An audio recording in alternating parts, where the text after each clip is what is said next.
Can you guys hear us? Yes, ma'am. Oh, as I said, we don't hear you. Okay. Oh, we were muted. Okay, I saw lips moving, but I didn't hear anything. Okay. We can give everyone another minute or two to get online here. You guys hear us? Yes. Yes, ma'am. Oh, as I said, we don't hear you. Okay. Oh, we were muted. Okay, I saw lips moving, but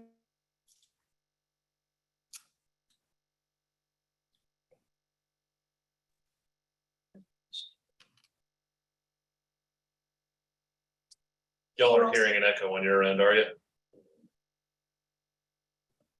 no. Great. That was for me. I had the door open. I closed it so we can't hear each other.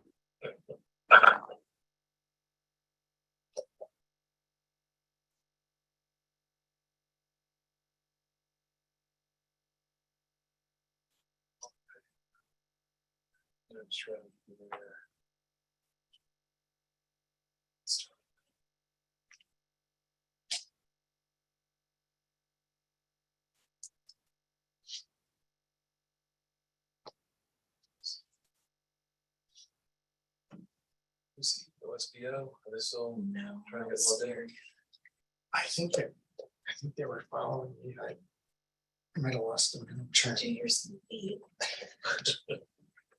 I don't think I locked the door to them. Oh, no, it was a It was not, it wasn't stop. Oh, it wasn't. Waiting on a couple more people, y'all. Just 1 sec. Okay, we got a couple of appointees. So, Frank.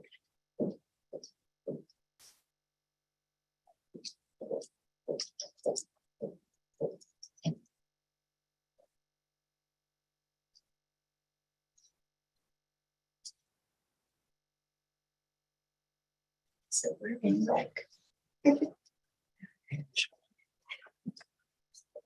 What's your video? Appreciate you coming and hang out with us. Yes.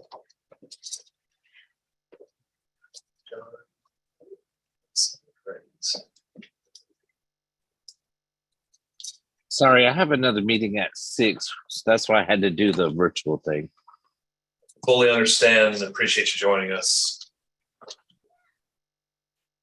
And we'll try and keep it rolling so you can get as much as possible in the 30 minutes we've got here for you. So I got my earpiece in, so I won't be on video, but I'll still be listening. You're not like chairing the neighborhood council while you're listening in the other ear to this meeting, are you? No, not necessarily. No. All right. I'll stop asking questions then. It sounds inconvenient. Very good, y'all. Well, I appreciate y'all joining us this evening. We got some lively weather passing through the area, so hopefully everyone's internet can hold up and we can work through it. I want to recognize our appointees on the line, Mr. Frank Anderson from IRMO, Mr. John Black from Columbia, and Ms. Candace Patman from Richland County. Thank you all very much for joining us this evening. Thank you. Absolutely. And so with that, we'll call this meeting of the Transportation Penny Advisory Committee to order. Did we receive any public comments, questions, or other notices? No, nothing like that. I'm not seeing anyone on the line. Be expecting that sort of thing from. So with that, and with no meeting minutes to approve, no quorum, we got kind of close this time, y'all. We're almost there, but it's a couple short of a quorum this meeting, so we won't be able to approve our meeting minutes from the last time we had a quorum there. But we'll move into item 4 of our agenda. So for our appointee and actually everyone who was invited to this meeting, we should have the agenda packet available to you here. And so item 4, the Office of Small Business Opportunity, picks up on page 3 of our agenda packet. I'll turn it over to Michelle to talk to us a little bit about what OSBO has been up to. Thank you, sir. So I'd like to start on page 4 for contract participation. And the payments for certified SLBEs has not changed. So the amount is still the same for July the 12th, 2022. The only two columns that changed was the payments for uncertified firms and the total amount that was spent on that. Moving on to page 6, July the 12th. We have 7 pending in our certification column that are not in the directory. We have 10 that's renewing within less than 3 months.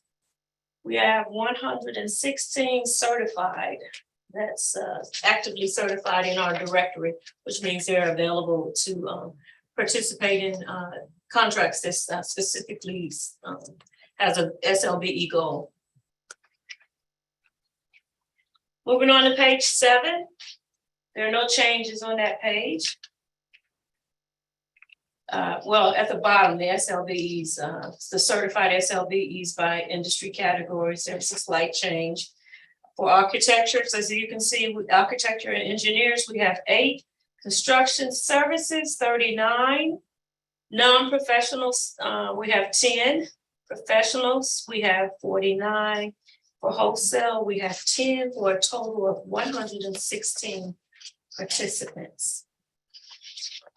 I'm going over to page 9 for the workshops that we conduct. I think the last one we talked about, well, the last one we just recently did was dated July the 9th. I made my money, but where's my cash? And we had a total of 10 participants. Now, the participant number itself was very low because that was in person and the space was very condensed. So that turned out to be pretty good. We got a lot of feedback from the participants. They really loved it, and it's geared more toward small business owners that had at least 3 years, had been in business for at least 3 years. And so they talked in depth about the various different types of spreadsheets that they use. And there being nothing further to discuss for the SLBEs, do you have any questions for me? I am curious about your zoning workshop coming up later this week. We've got some attendees ready and excited to show up for that one. Yes, we have approximately, I think as of today, the count is 32. And we will be utilizing our very own Mr. DeLong from the zoning department. And we're excited. He'll be giving us a lot of information, or small business owners a lot of information on why they should, go to zoning before they put any money down on anything, and first understand the properties that they're looking at is zoned for their purpose. Absolutely, very much worthwhile. So that's great. Very good. Any other questions for OSBO before we move on to the next item of the agenda? All right. Hearing none, we'll move on to item 5 of our agenda. That's the transportation program update with Mr. Maloney. Let me see if I can pick up where that is in our packet. That looks like it's page 11 of our PDF. All right, I think Kelly wanted to speak into my. Is that right? All right. Well, thank you all for attending the meeting tonight. We didn't have anything under general information, but I'll just add a verbiage to that and just say that we're interviewing for a 6th project manager. We've had 5 project managers, and so one of our project managers last summer had taken an extended time to go back to Iraq, where he had studied, and is going to be staying there. So it opened that seat up. So we had interviews today, and we'll know more next month. We're also advertising for the position of senior accountant at the Penny. Is that getting any responses, Kevin? Too early. Yeah. Okay. All right. Scheduling those next week. Okay, very good. Thank you. And along with that, I know something that my predecessor, the former chair of this committee, was always asking about was the audit of the Penny. I think that was mandated to be done annually or something to that effect. And whether, I guess, maybe having an accountant on board may better facilitate that. Yes, it definitely facilitates that, and I'm not sure if it's annual, biannual, but I know we've been going through and looking at the, just on the finance sheet, which we'll get to on page 17, but the actual expenses, which, has a history since 2014 approximately for most of the startup projects. And we wanted to kind of audit internally what we've spent and keep that up to date. We generally in our audits have found positive things in that if the expenses were less than stated in some of those reports, so which is a good thing. But knowing accuracy and going forward and knowing what we have, we created 83.6 million that is not assigned, that is in reserve, requires council approval to particularly spend it. But as we go into some of our larger projects, like Atlas Road and bidding those out, we're just concerned that, the prices are going up faster than somebody could keep a estimating spreadsheet on the latest data, that might be 2 months old. So we'll get into that with when we get into our discussion here. But definitely important to have that senior accountant. For our upcoming or past approvals, we had Garner's Ferry Harmon intersection awarded in June, Broad River Road widening right-of-way acquisition awarded. And that was for the large services that are fairly turnkey, with the one step we need is legal for any projects that would go to condemnation. Doesn't necessarily condemn all the properties, but we did get approval from council to use eminent domain on the corridor. As Mr. Malinowski had pointed out when we were going through ad hoc, that requires that we do make an offer to them and to see if they'll be a willing seller at the fair market value. All properties purchased by the county are done under an appraisal at a fair market value. So, And since we have our representative from Irmo on, Mr. Anderson, I do want to ask you, when do we anticipate, or how's that schedule expected to roll out if you're able to get that approval with council? What would the soonest be that a business owner would receive a letter to say that the appraisal process is beginning and that right-of-way process is getting going? Come August, September will be a preliminary design submittal to DOT, and it'll be more like in the winter when we're at what we call right-of-way approval, say February of 23.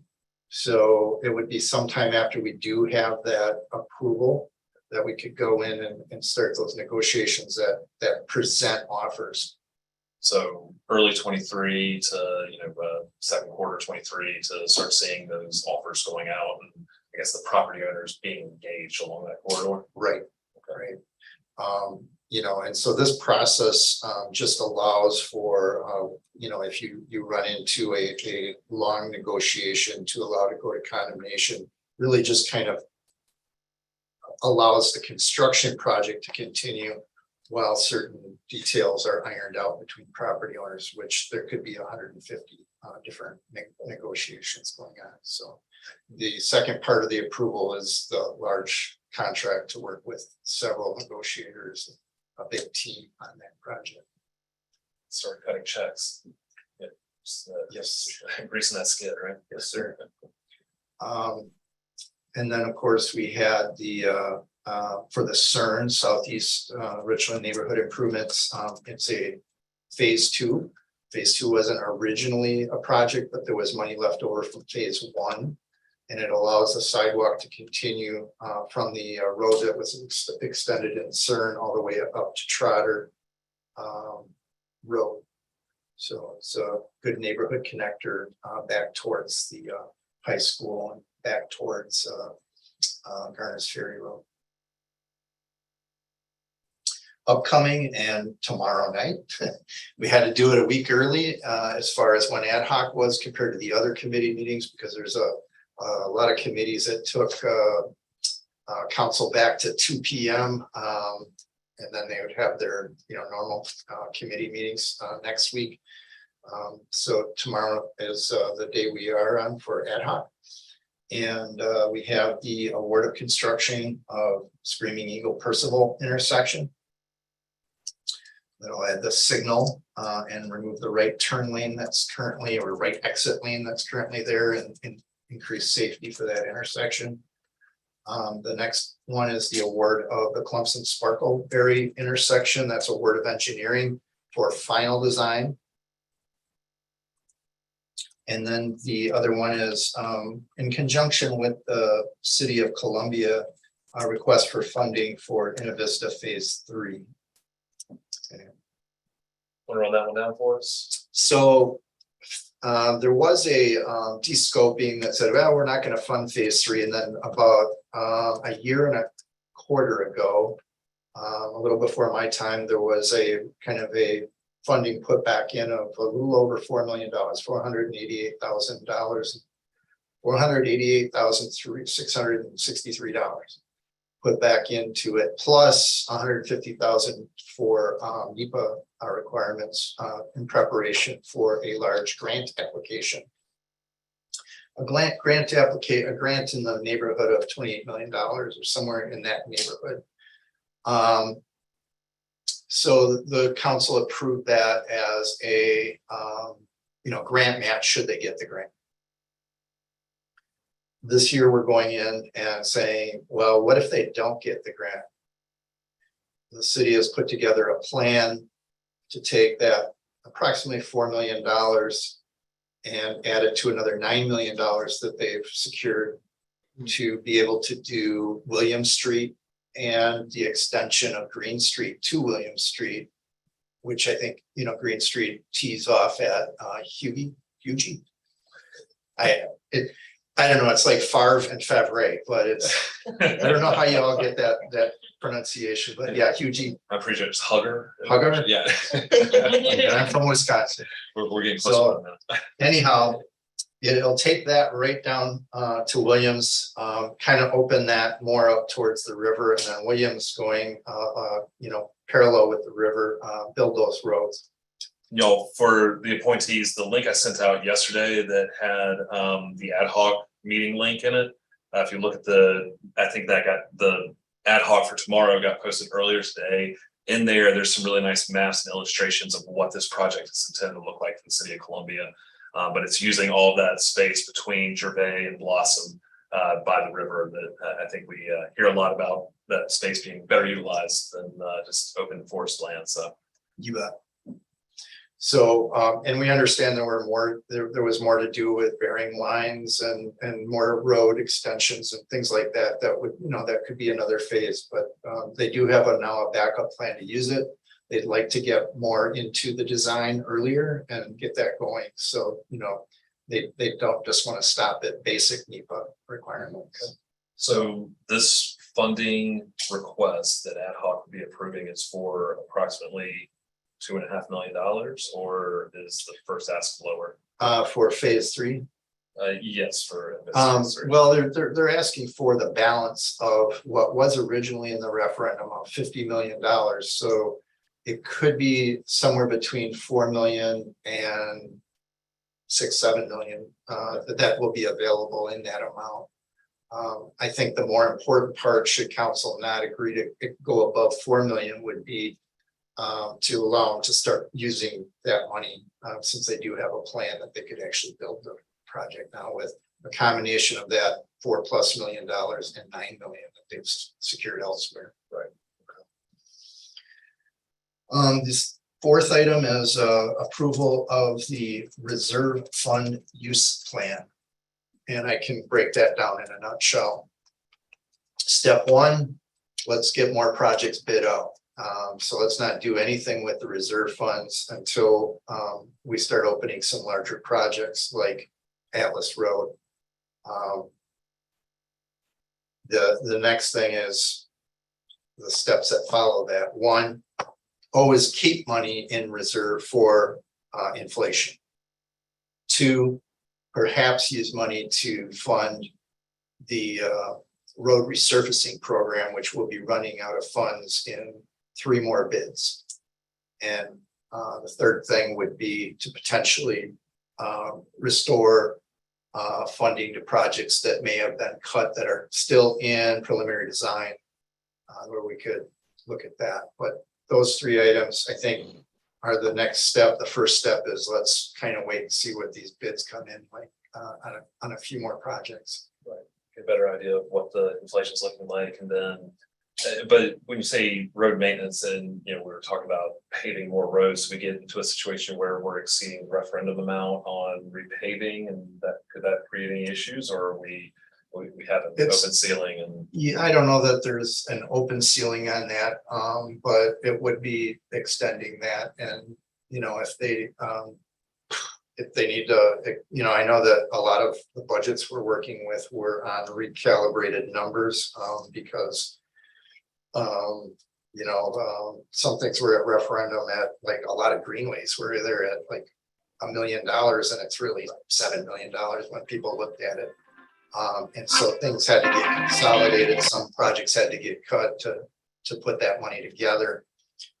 So you know, if it takes like 3 readings to do that, then they'd have to do that, but we'll leave it to legal to decide. And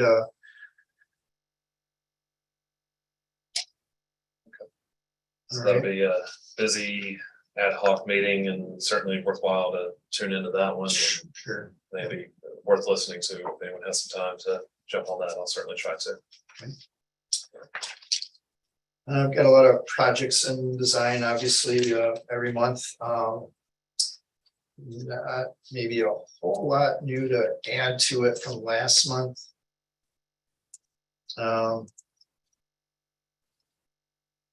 Bull and Elmwood, if you go to the bottom of page 11, it just opened today. So they had their bid opening on that. Let it come. Came in a little high. Came in a little high, so I'm looking at the actual project budget on that project.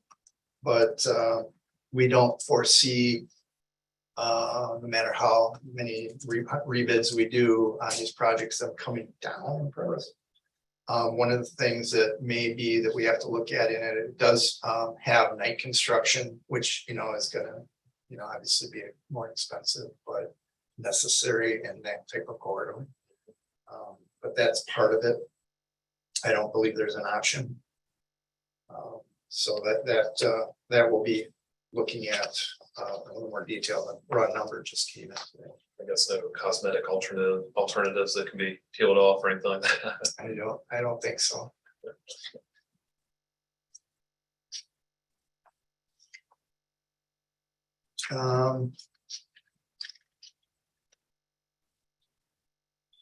When we get down to resurfacing, I know we've got a pre-bid scheduled for July 26th. So coming up shortly with resurfacing package S.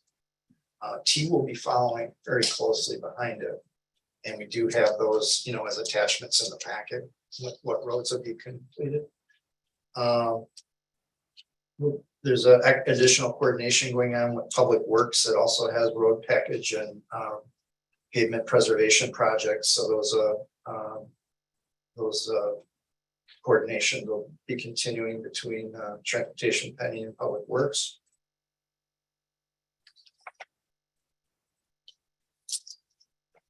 And then I think we mentioned CERN on page 13, extending the Rabbit Run from Garners Ferry Park Road to Trotter Road.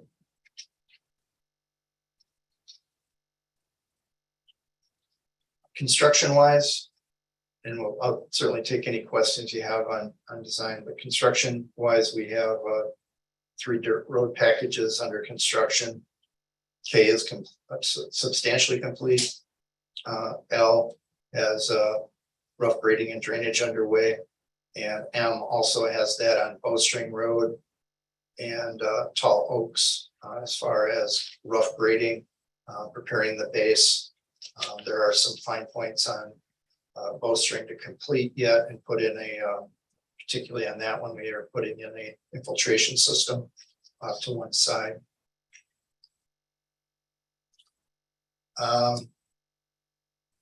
Innovista Phase 2 I know I think we have 90% complete on here. It's probably really like 95% complete or 99% complete, but waiting for the city to petition for the 2 closures so that work can happen. And we're expecting that would be, we on our end be able to open up the bridge in mid-November. North Main Street, we did have information that at the intersection of Monticello Road, the contractor will not be able to mobilize until early September, right after Labor Day.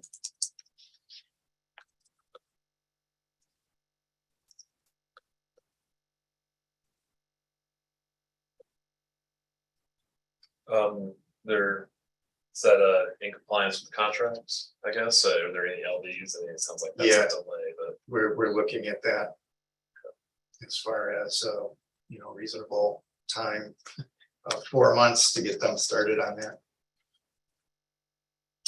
Resurfacing R, just about complete. And Three Rivers Greenway 1B we've had on here as essentially complete and as built being completed. I mentioned Bowling Elmwood. And I updated the sheet, just the road projects are summer 22 Alpine Road sidewalk, Percival sidewalk, Sunset Drive sidewalk. All very close and getting approvals to proceed to construction. Atlas Road widening, phase 1. That project, I think there's just one issue we're working out with a particular property that where we're rather than any damages to the property, we're looking at moving so the utility easement would be in the roadway area. So that has to have DOT approval to do that. Blythewood widening, there's a property there that we have to acquire yet. But that project is being reviewed by economic development and their engineering as they look at prospects for the technical park to the south of Blythewood Road. Their package N is being put together to bid. And I think we can take Screaming Eagle Percival off here. I missed that one. all right. Surface S and T. So the next page 15 is the list of roads that are going out to bid for resurfacing. T will follow shortly thereafter. It looks like we'll have potential budget to do a U package and then likely be out of resurfacing. Yep. The financial report on 17, we've highlighted the complete or near complete closeout projects on here. In green, we've highlighted the Greenway projects that are removed in kind of an orange. And we have our final project budget of 1.069939 at the very, very bottom. And at one time we had nothing in the undesignated. I currently have $5.4 million undesignated. That's outside those reserves. And there's also an undesignated reserve kind of in the, well, not kind of, in the bikeways area from some of the prior cuts that were done to that in the neighborhood of 6 million. So when I go to council, with some of these bids, if they're reasonable and within those kind of dollar amounts, those are the kind of areas that I can pull from as far as coverage for that without going into these reserves that we had set up. And that is our report. Very good. Well, going back up. So for the sake of our appointees, we're doing here is kind of going through the page 11, 12, and 13 of where we are with all of the active projects that are ongoing. A lot of great information there in the agenda where they summarize, and then of course our monthly reports have a little bit more of an in-depth view of where those projects are and what's going on with them. But want to open it up to our appointees. If y'all have any questions, concerns, comments, or just strong feelings about any of these projects and the direction they're heading in, this is a good time to jump in here. Yeah, good afternoon, everyone. This is Frank Anderson. And of course, I'm asking about the Broad River widening. I know you already covered that. I think the mayor or something asked the county to take it over once. I didn't know where that went to. But what we're looking at now is you're saying that it's going to start around September 23. We're probably looking at 24, 25 project before it ends, right? The design right now has 30 months left, so 2.5 years from now. So, if we said 2 years, I'd be sitting in July of 24, so spring of 25, yeah. Okay. Under construction, And taking it to construction at that point. the construction period would probably be a couple of years for a stretch like that, trying to maintain flow on it and everything. Yes, 2 to 3 years at the. Call it 5 years to a ribbon cutting. Yes. Groundbreaking in 2.5 years. Yeah, ribbon cutting another 2.5, 3 years. Earlier you also mentioned about pricing, that we're bidding on prices today, but everything is increasing. So 5 years from now, will there be enough money in the program to complete that project? Well, it's projects like that is why we're saying we need to keep the reserve funds ready for that in 2.5 years, and not spend it. Because I think we get into the Shop Road widening, Shop Road extension, Broad River Road widening. Those are some of our biggest projects out there. Yes, I believe there'd be enough money in there.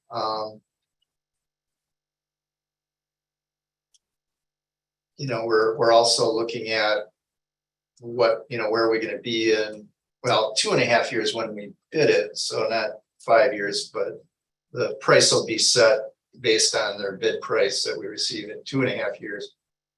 There's some indication that some things are starting to turn the corner. In other words, we're having inflation right now, but we may see something turn on that. We don't see deflation, but I've heard similar from the Association of General Contractors that we're kind of peaking out on, the reactionary inflation of 2022, but of course we've heard projections like that before, so it's kind of hard to put a lot into it. But Yeah, I think that's part of the planning process, and then there's finding ways within the scope of the penny to facilitate that project. I mean, that's a priority. Like, we're not going to let inflation get between us. And yeah, and so that's why having 83 million unassigned is really critical. And we think we're in better shape now than we were. We just, every time we say that, we hear about CPI going up or whatever, and CPI is Consumer Price Index, and we're dealing with CI, Construction Institute, prices, or construction trade prices, which tend to go up a lot more than CPI. So, but we'll see if that turns on these prices. They, like Chairman has said, we don't usually see them go down. But we hope to see a flattening. If they go up 10% every year, that is tough, but it would kind of alter the fund use plan. It's just inflation, So in that 2.5 years, if we were really getting into a difficult situation, we could look at alternative delivery means, that sort of thing too, I'm sure, to try and save some costs and share some risk with the contractor. Right. Public Works had a bid for Summit Parkway come in about twice as expensive as it was a year ago. Now, they had some undercut that they added to the project, and the undercut prices were double of the engineer's estimate. And so it really added to the cost of the project. But rather than core that road out and rebuild all the base, we're looking at, a type of construction, reclamation that goes in and just lays a new mat over it, but doesn't, with cement in it, but it doesn't tear all that out, which takes out all the cost of trucking and everything that would have been involved in the original plan. Some of these projects too, you can save base and millings on the existing part of the project if you get down to needing to do that on widening projects. Not that you're just going to leave the road as it is and put widened asphalt on it, but you can reclamate that center part and keep traffic on that and then build your widened part. So we'll be looking at all kinds of options to curb prices if they do keep going up. Absolutely. I think last time we were talking about that Broad River widening project, we were also talking about the utility coordination and that being a complicating factor. Have y'all made any progress with the city on that? On Broad River Road, the Columbia Waters in, I guess, city, their position is to leave the pipes in the ground as they are. They wrote a letter on that and we presented that to SCDOT because this would be an exception to their utility coordination manual. And so part of the 54-inch pipe, about 150 feet of it, will be running longitudinally under the pavement and then head off on Coon Road. For that exception, they came back with about a dozen questions, and we are preparing to provide them a more detailed estimate they were also looking at. So we're going to have to spend some money on what the cost of relocation is to facilitate that exception to the design. So we've just got our OET started on that. So it needs to numbers for relocating a 30-inch line. The Carolina Crossroads is doing one right now. So Okay, yeah. They're very intimately aware of how much that'll cost. And I guess so the county would be responsible for paying for that relocation. Yes, through the penny. Gotcha. So it's not something we look forward to. We will be working hard on the exception and leaving the utility as it is, but and there's certain things when you leave it, it's not just leaving it and paving over, it's leaving it. It is at the proper depth and then putting perhaps a cement concrete cap on it to reinforce that area. Sound good, Frank? Yes, thank you very much. Absolutely. Just looking to see if I had any other questions. I think some of the stuff is, long negotiation lead time type stuff. Has there been anything else on Green Street with being able to, I guess, facilitate opening that in a way that we're not going to impede pedestrian traffic across those train tracks as school gets started in the fall? Or is that to the city to negotiate, since that's their I guess agreement with CSX they have to sort out? Yeah, they've got to get those two railroad crossings closed so that we can open the bridge. And we have to, physically remove the elements there. There's a big chicken and the egg issue there. Yeah, it's just go to the council and get that approved. So they're saying that right now is at county legal. Okay. And so, but I mean, is anything to be done to ensure that pedestrian access is going to be available when school starts? If you can't cross on Divine, there's like 3 or 4 apartment complexes there adjacent to the Green Street structure. Mm-hmm. So if you can't cross there, Blossom Street's not a viable crossing. Mm-hmm. So you don't have anything further to the south until you get into the mills. Going north, you have to go to Gervais Street to find a crossing, because Blossom Street is not a pedestrian crossing. And so you end up in a situation where they're either having to jump fences and run across the train tracks, which is what they're going to do if the other option is to walk to Gervais Street. to cross the train tracks. Are you saying during the transition? There's that transition period, right? Yeah. So like there's a process where you have to dismantle the existing crossing before you can allow anyone to utilize the new crossing. Mhm. And so during that period, when you're doing that dismantling, there's no option to get across the train there. And like I say, these students, we've seen them, they're ready to jump the fence and run somewhere they're not supposed to be Yeah. sometimes. So we need to have a good option available when that happens. I wasn't concerned of, what the impacts would be. Yeah, we'll have a plan for that.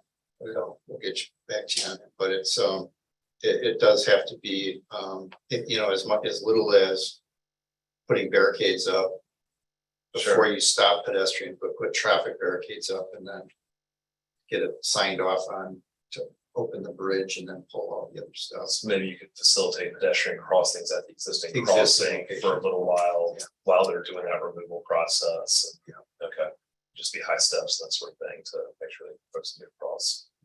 Okay, gotcha. All right, very good. So yeah, Green Street, love to get that one open. That's gonna be really, really nice once it's ready to go. I'll just check and see if I had any other questions or comments. Definitely be paying attention to ad hoc tomorrow in a Vista Phase 3. I'm interested in that project as well. Anything else from our appointees? Ms. Patman, anything? Nothing from me. All right, thank y'all. All right, y'all. Thank you, Mr. Maloney. Appreciate the update. With that, we can move into item 6 in our agenda. Ms. Bowers, Ms. Andrews, appreciate y'all joining us. I think we're starting y'all on page 18 of our agenda packet. If y'all like to dive into it. Thank you and good evening, everyone. So we're going to start with the Lucius Road project. So on your third sheet, which is the project summary, that project is presently 55% physically complete and 35% financially completed. The contract value has increased from 1.5 million to 1.7 million. That's due to scope changes, and that has increased the contract value by 8.9%.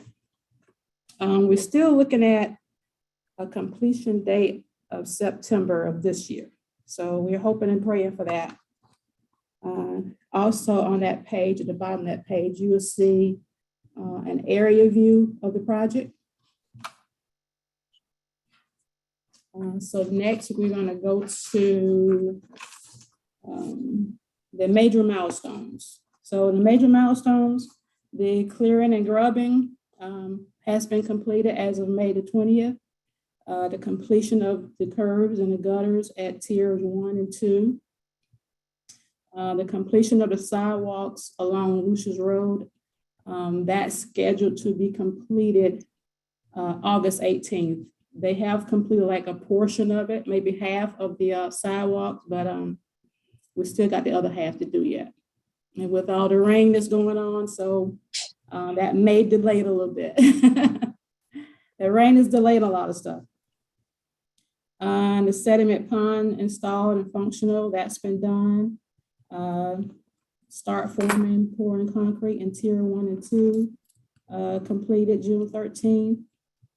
The asphalt, pouring that in the designated areas. And the electrical power wiring, cabling, and poles installed and completed.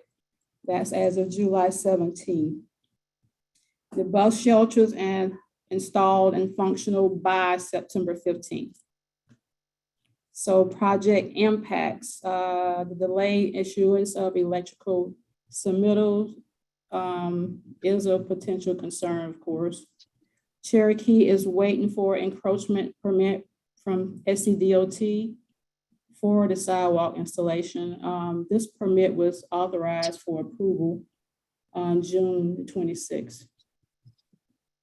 Also, Cherokee has requested additional engineering field material, which is some more soil for this project site, which indicates a forthcoming change request, which we have already received.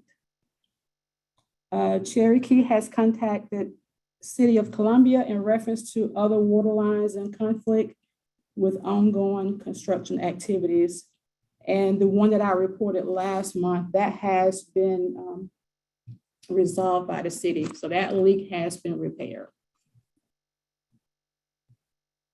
As stated previously, as of month end, the Lucius Road project is 55% physically completed. And as of this monthly report, Cherokee has not submitted a certificate for payment.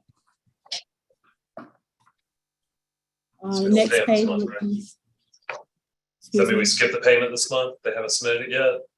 Saving money for the comment there? Sorry. Every penny matters. That's right, every penny matters. So the next report would be Davis and Floyd report, the bus stop shelter and bench permitting. So the project that's been completed this period, site design, status reports, effort review, and project management. Coordination with SCDOT regarding outstanding permits, and received one approved permit from DOT for bus stop number 1407, which is at Bull Street and Richland Street, southbound. So our staff continue to discuss new work requests and review pending questions needing comment input. Work in progress. We're still on stop number 1407, which I stated earlier about Bull Street and Richland Street, southbound. And unresolved issues, same as last month. That's the Forest Drive and Trenton Road location. SCDOT has been waiting for Forest Acres to provide input before issuing permit. So as of now, DOT removed the permit application due to inactivity. I'm sorry, which one was that? Which one now? Under unresolved issues, The unresolved issues. I think we heard last month that somebody on Forest Acres was gonna help us out. Right, so I wanted to follow up with them because they weren't able to make this meeting this evening. They had a zoning meeting that was conflicting. And so I wanted to make sure I knew which one that was, so I could make sure that's in his court to respond to y'all on. Which intersection was that? Yeah, It's- that's at Forest Drive and Trenton Road. That intersection there. Okay. And it's bus stop number 1037. 1037? Yes, that's correct. Okay. I'll make a note to reach out to Administrator Anderson about that one. Sorry for not having that, not doing my homework for y'all. Okay, good, thank you. So pending items requiring client action, that was bus stop number 1654, approval and signature for encroachment agreement with Dixie Pipeline. Okay, so your next page will be the completed shelters, benches, and there were none completed for this report period. Approved sites, bus stop number 1654, which is located at Broad River Road and Shivers northbound. And that one is awaiting signed agreement between Common and Dixie Pipeline. And the benches, bus stop number 1650 at Hartscrabble Road and Bush Road northbound. And that was awaiting sidewalk completion of Hartscrabble widening. And the next one I've already mentioned, bus stop 1407 at Bull Street and Richland Street.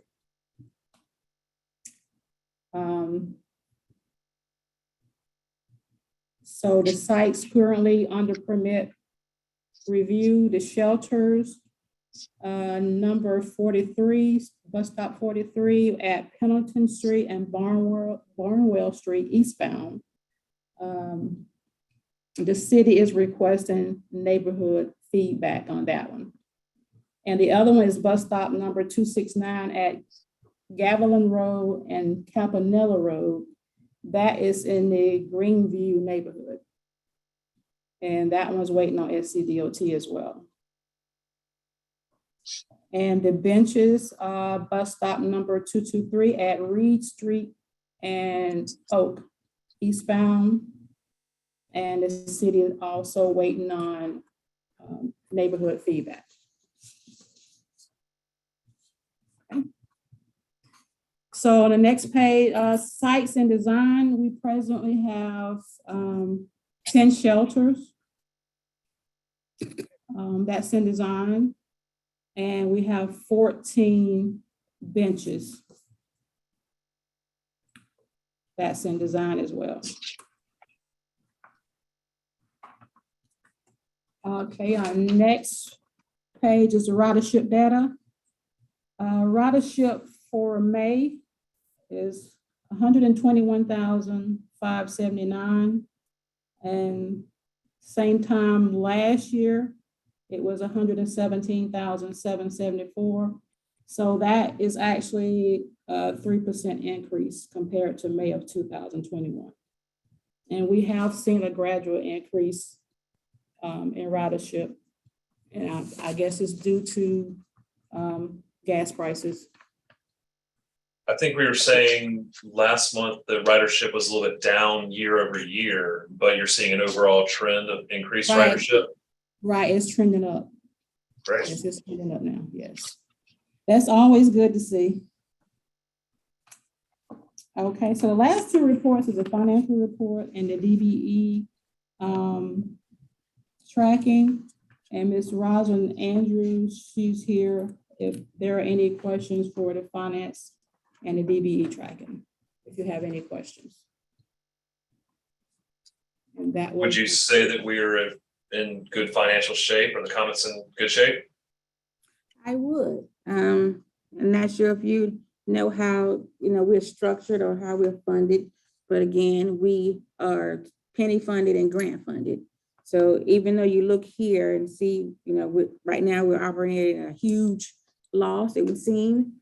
For the month of June, our grants manager did do a large drawdown. So you'll see this change next month. Her drawdown was over $9 million. So we spent a lot, but we're getting back a lot. So we're good financially. Staying in Not to balance. jinx anything. Very good. How was the public meeting at Lower Richland that y'all left us for last time? That go well? That went very well, actually. It was about, I think it was like 22 people in attendance. So they had a lot of good questions. Of course, they want to see some of the routes that were previously changed a couple years ago. They want to see some changes in the routes. And they did ask about park and ride locations in that area. So we were able to provide that information as well. So there's a park and ride. I'm sorry, go ahead. I said, but the meeting went very well. Great. So there's already a park and ride available that y'all were just able to point them towards, and Yes, they wasn't aware of some of the locations that was already in existence, so we gave them those locations. was there anything y'all are gonna be able to do to maybe facilitate returning some of those older routes, or changing anything, or maybe able to offer anything there? Yeah, actually, we're looking at our routes now in that area and other areas. Some of the routes we changed from a fixed route to like flex route.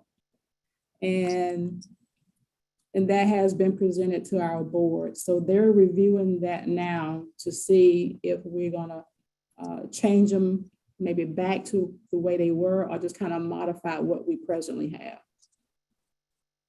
Great. Mhm. I'm glad that y'all were able to receive that feedback and work to provide some response there. Yes. Very good. Hey, and one that I haven't asked about in a little while, the electric and hydrogen buses, are y'all able to facilitate those with the new super stop and install some utilities for that, or are those on the way still? Yes, actually, yeah, we're still working on that. We are identifying a location now for the fueling stations, which we have identified. So we just got someone to come in to look at the area that we selected to make sure that the area is going to be big enough to do what we need done. Okay. So it will be close. It will be close to the new Lucius Road Superstop. And we have 2 electric buses and 2 hydrogen buses in the works. Yes. Great, great. Very good. Just going back through my notes, what about re-mention the comment? Is that process still ongoing? I think I saw an email even maybe a week or 2 ago that y'all were still seeking public comment. Is that still the case? Yes, we're still receiving public comments on that. Yes. Generally, have folks been excited, or have you been able to glean, I guess, a general feedback from folks as they went through that? Yeah, it's just general feedback. They want more service or want service to, stay out longer. Service in areas that we don't presently provide service to. So it's a variety of things that they're looking for. We're even trying to get out into Irmo, Frank, not to put you on the spot, but Y'all are welcome to come in to Irmo. yeah, we I think Mayor Walker is wanting to have that service done. So again, we can't just show up. We got to get permission and plan it all out. So Yes, I'm ma'am. glad to see your face here, not to Like I put said, you on the our spot. city, this little small town is growing, and the mayor is pretty progressive. So look forward to hopefully getting a comment to increase their presence out here in Irmo. It'll be We're great. trying. Yes, That'd sir. be great, and maybe pull some of those cars off of 26 in the process, huh? Yes. And it actually was to be a plan, to help when they start what I would call the malfunction junction fix, to get people in the buses, to kind of help, because traffic's going to be, it's crazy already. And once they get into construction, it's going to be a little more congested. So if, you guys get on the bus and pull some of those cars off the streets, it would help a lot. So we put the ideas out there, just hard to get people out of the comfort of their cars. That's true. Yeah. All right, very good. Anyone else have any other questions for our folks from comment? Well, I have 2 questions. One, is someone interested in requesting a shelter? Who do we contact for that? Actually, you can contact me and I'll forward it to our planning department. Okay. And what's your number, ma'am? 803-255-7132. Okay, and that's Ms. Andrews? Ms. Bowers? Ms. Bowers, okay. Yes. And if you lose that paper, if you look back in the packet on page 18, our contact information is there as well. Okay, thank you. And secondly, where are we on the search for a full-time director of the comment? We actually have a director, Derek Huggins. Well, he's interim. Yeah, so everybody has to start out as an interim Okay, and prove you can do the job. And I think that usually goes on for about a year, and then they transition over to permanent. okay. I know Mr. Hutchins, he was actually a TPAC member as well several years ago. Yeah, so he's here, so he won't be interim for much longer. Okay, He's not going anywhere. okay. Well, that answers that question. Thank you. You're welcome. Very good. At this point, we have reached the end of our agenda here. Other business, our next scheduled meeting is August 15th. We will again try to do virtual and in person unless anything changes between now and then. But we've learned over the last couple of years, keep our heads on a swivel. So we'll be looking at how that looks. And then I have no updates on TPAC membership unless I'm forgetting any appointees or I haven't been paying enough attention to that ad hoc to membership rules to see if anything changed there. But continue to let your friends know, if you know engaged folks who may be able to help us out or provide some assistance. Of course, some more members here is always going to be helpful for us. Many hands makes the load lighter and all that. And I do need to reach back out to the city of Columbia about appointing Mr. Mashburn's position when it expires here in the next month or two. So we'll try and stay staffed up here so we can continue to do the work of the committee. With that, Short, any other questions, comments, concerns, or raised hands from the group here or there? We'll adjourn the meeting. I appreciate everyone joining us. Thank y'all very much for your inputs. Have a good Thank you. evening. Good Thank you. evening.